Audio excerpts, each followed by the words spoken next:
alamin. Wassalatu wassalamu ala rasulillah wa ala alihi wa sahbihi wa mawala. Asyhadu an la ilaha illallah wahdahu la syarikalah wa asyhadu anna Muhammadan abduhu wa rasuluh la nabiyya ba'da. Hadirin kaum muslimin dan muslimat yang berbahagia, alhamdulillah, puji syukur kehadirat Allah Subhanahu wa taala. Kita bertemu kembali di hari Jumat yang penuh barokah ini di channel YouTube SD Muhammadiyah 2 Pontianak dalam kegiatan kajian Jumat yang pada kali ini kita akan belajar dari Luqmanul Hakim, bagaimana cara mendidik karakter anak sehingga menjadi karakter atau akidah yang baik, menjadi akhlak yang baik yang akan menjadi bekal kehidupannya nanti. Kaum muslimin dan muslimat yang berbahagia, banyak sekali ayat-ayat Al-Quran, hadis-hadis Nabi maupun kitab-kitab karangan para ulama dan cendekiawan muslim yang membahas tentang konsep-konsep dalam mendidik anak secara ideal, dalam membentuk karakter anak, dalam mencetak anak-anak yang berprestasi maupun akidah akhlaknya yang mulia.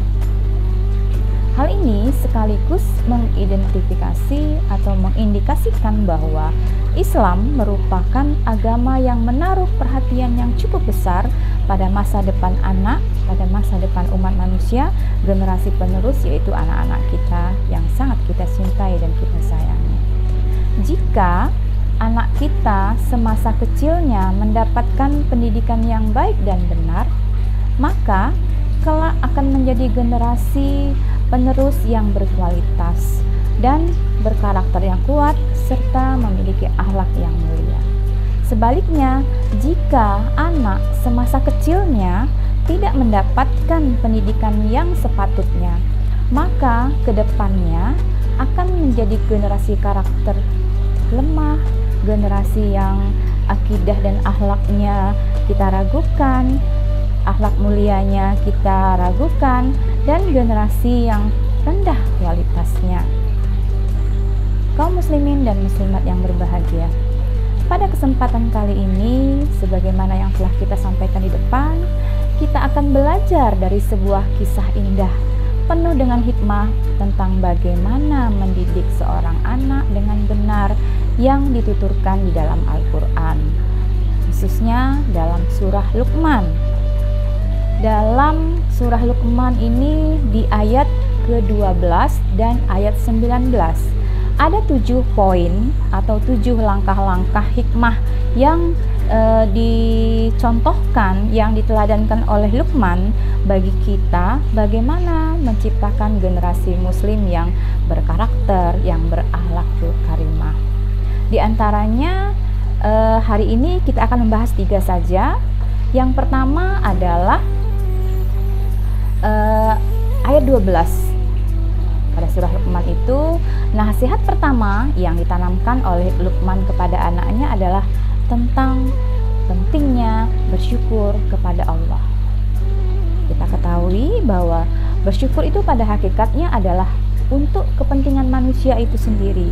Manusia berterima kasih kepada Allah atas segala nikmat yang telah diberikannya, baik itu nikmat harta, nikmat sehat, nikmat mempunyai kawan, lingkungan yang baik, keluarga yang baik, harta yang berlimpah, rezeki yang berlimpah. Itu semua adalah nikmat yang harus diajarkan kepada anak kita untuk selalu berterima kasih kepada Allah.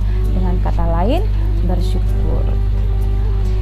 Allah Subhanahu wa taala sebenarnya sama sekali tidak terpengaruh oleh ucapan syukur kita atau perbuatan syukur kita. Tidak akan terpengaruh oleh ucapan syukur dari seorang manusia. Pada ayat ini, Luqman mengajarkan kepada anaknya betapa maha besarnya Allah. Karena tanpa rasa syukur dari manusia pun sebenarnya Allah itu tetap kaya dan maha terpuji.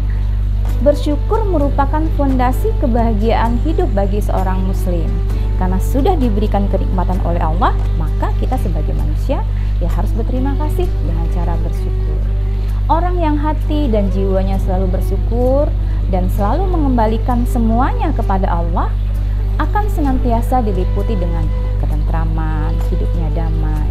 Dan kemampuan bersyukur ini hendaknya mulai tanamkan sejak dini pada diri anak, agar nantinya mereka terbiasa menghargai pemberian yang diterima dan terbiasa berlaku rendah hati.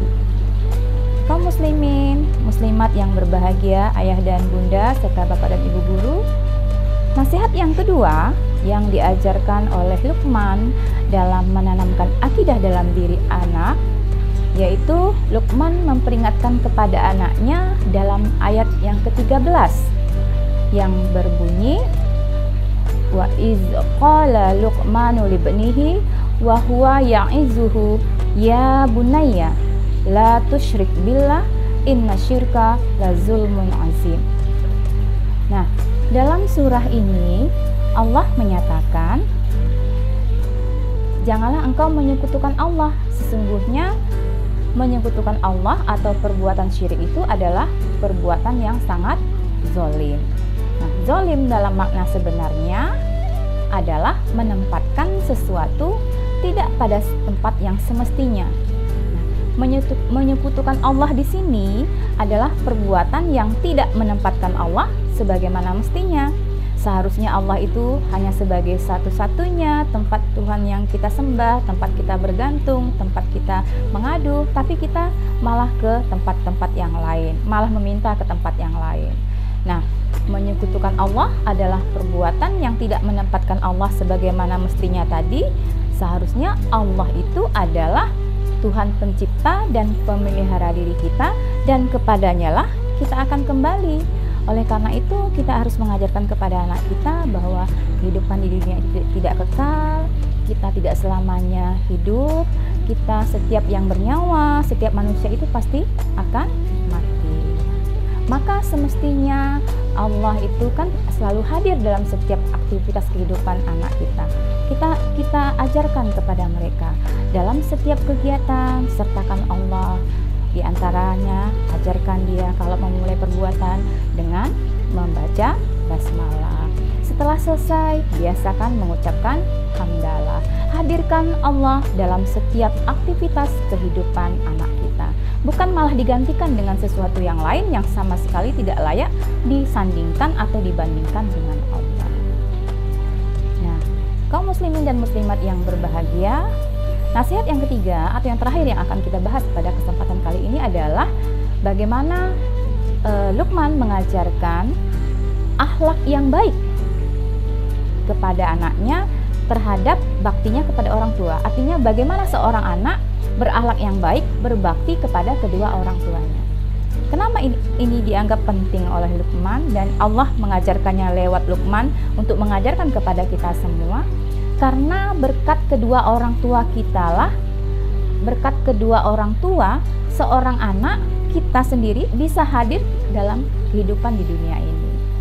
Anak kita ajarkan hendaknya bisa melihat betapa perjuangan kedua orang tuanya dalam mengasuhnya, dalam mendidiknya, terutama kepada ibunya yang telah mengandungnya, telah melahirkannya, telah menyusuinya dan menyapihnya sampai dia berusia 2 tahun dan mendidiknya sampailah dia bisa mendapatkan pendidikan yang tinggi. Oleh karena itu, dalam hal ini Luqman mengajarkan anak haruslah berbakti kepada kedua orang tuanya. Namun dalam surah selanjutnya Luqman juga mengajarkan jika orang tua mengajak anaknya atau mengajarkan anaknya justru ke arah yang menyimpang, berbeda, artinya mengarah ke zoliman seperti menyekutukan Allah, maka si anak itu diperbolehkan untuk tidak mentaati orang tuanya. Jika orang tua justru mengajak kepada kezaliman, justru anak dilarang untuk mengikuti keduanya. Akan tetapi tetap harus menghormati kedua orang tuanya. Nah, dari sini dapat kita ketahui bahwa mentaati kedua orang tua memang merupakan kewajiban yang harus dijalankan oleh anak. Namun, ketaatan kepada kedua orang tua bukanlah ketaatan yang mutlak. Karena hanya kepada Allah sajalah yang berhak kita taat secara mutlak. Nah, sedangkan kepada orang tua, jika orang tua itu mengajak kepada kemusyrikan, kufur kepada Allah, maka kita tidak wajib untuk mengikutinya. Kaum muslimin dan muslimat yang berbahagia, sebagaimana disampaikan di awal dari surah Luqman 12 sampai 19 banyak sekali teladan-teladan yang dapat kita ikuti.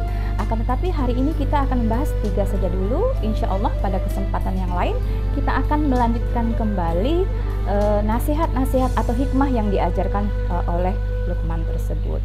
Belajar dari apa yang telah dilakukan oleh Luqman Al-Hakim dalam mendidik anak, kita sebagai orang tua hendaknya lebih memprioritaskan, lebih mengutamakan pada pembentukan karakter ketimbang kepada hal-hal yang lain. Nah, prestasi akademik atau kognitif atau pengetahuan itu penting dan tidak juga bisa kita tinggalkan. Tetapi ingat, itu bukanlah hal yang utama. Karena di era globalisasi ini, di era persaingan yang cukup ketat ini, kemampuan untuk bersaing, bertahan hidup, dan beradaptasi pada setiap perubahan tidak hanya ditentukan oleh kemampuan kognitif atau pengetahuan tadi, tapi kekuatan karakter juga menjadi penentu utama. Sepintar apapun anak, jika karakternya kerdil, akhlaknya tidak mulia, tidak karimah, maka dia jarang bisa bertahan karena akan terombang-ambing oleh pergaulan-pergaulan yang tidak kita inginkan. Oleh karena itu, mencari ilmu dunia penting, tapi karakter, akhlak mulia itu juga penting. Dan alangkah idealnya kalau kita bisa menyeimbangkan ketiganya. Demikian, terima kasih. Mohon maaf apabila terdapat kekurangan. Insya Allah kita bertemu kembali dalam kesempatan yang berbeda. Albiru manitaqa. Assalamualaikum warahmatullahi wabarakatuh.